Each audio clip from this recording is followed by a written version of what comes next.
And now, your First Alert 5 weather. Hey there, everybody. So really quickly, there's that fire just out west over towards Idaho Springs that was burning from yesterday into this morning.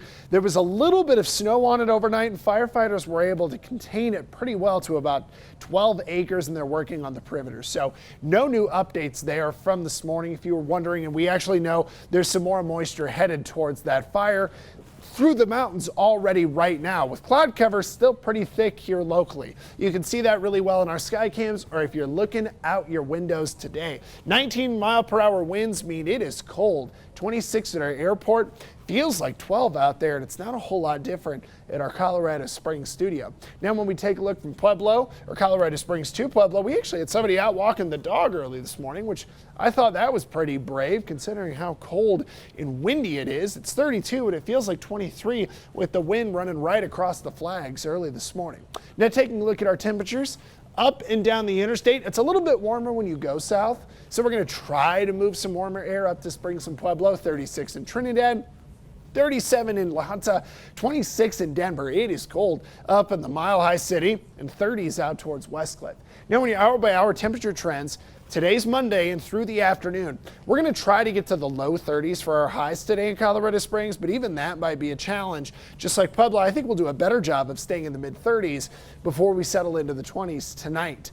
Now let's talk a little bit more about this snow. Still in a wide view. The cloud cover is really thickened up from what it was this morning, and there's a little bit of snow activity in the western mountains already, with more to come, which is really good news as far as our forecast, because we knew at 12 o'clock we would have some snow up in the northern mountains. We already have that. The snow will kind of fill into the western and central mountains tonight. This is 6 o'clock to midnight. We continue to see snow through tomorrow morning at 6 a.m.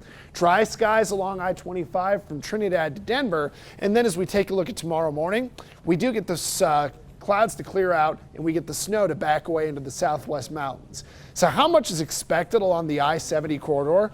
Well, not much change. 1 inch in Georgetown to about 3.5 inches near Vail. So if you're driving on I-70 tonight or tomorrow morning, it is going to be slick as you go west.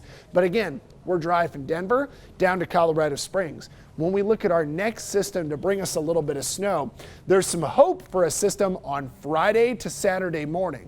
I think the Pikes Peak region, Denver, the Wet Mountains, and the Sangre de Cristos are probably in the best shape to get at least a little bit of snow.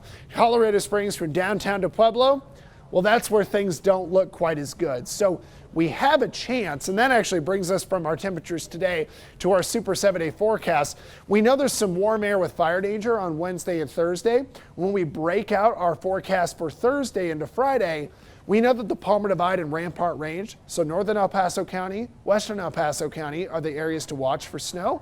The timing is kind of looking like the afternoon, and it's likely less than an inch downtown.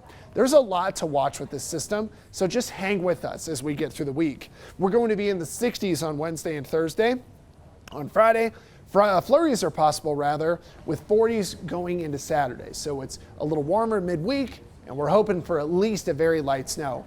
Canyon City, we might be able to grab 1 or 2 inches on Friday, depending on how this system evolves. I'm hopeful we can at least get over a ½ inch, but we'll see how things go.